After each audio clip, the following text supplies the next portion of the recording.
records. What we found over the past year, really since the leaks by former contractor Edward Snowden, is that there was a lot of information that none of us really knew about the extent of surveillance of our electronic information.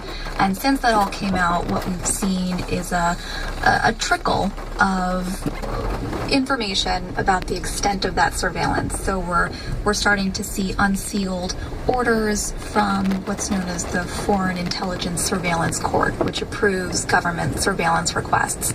Some unsealed orders and opinions from that court detailing the nature of the type of searches that the government has asked permission to do into your electronic. By buying e-books in increasing numbers.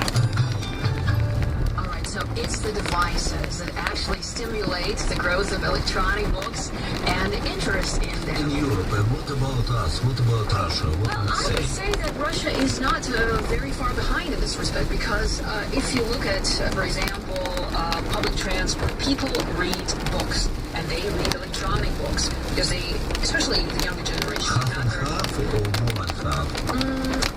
I would say, actually, I see a lot of people with electronic devices. You know, they watch movies, they watch clips, they read books, they read some sort of information. Online newspapers, we didn't mention that. And that is also an interesting topic to talk about, because I don't think many people read the newspapers, the actual newspapers in their physical printed format now, as more and more people have access to them online. So here we go. And in Russia, yes, I mean, electronic devices are very popular. Everyone I know has an iPad or, you know, some other smartphone or yes, exactly, some other electronic device that helps them to access information. 2 miles, turn right.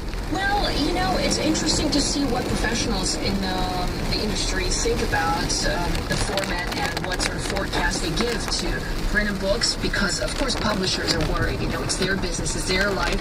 And, again, magazines, publishers, too, have to adjust and adapt to the market. Richard Mollett, CEO of the Publishers Association in the UK, gave us his forecast. Let's take a listen. Drive 0.1 miles to destination on right. Which I would say would also include the US and to an extent Germany. I don't think anyone expects physical books, print books to disappear. And I think most people would predict a sort of a 50-50 market development. Arriving at destination on right. Will be very popular, will continue to grow from its current levels. It's never going to take over the physical. Physical books retain, I think, an important cultural value in all of our societies, anywhere in the world. The physical book has arisen. Arriving at destination on right. But at the same time, people are embracing digital, often as a complement to physical. So they will use e-reading devices perhaps when they're commuting or perhaps where they're on holiday. And yes, for a few people it will be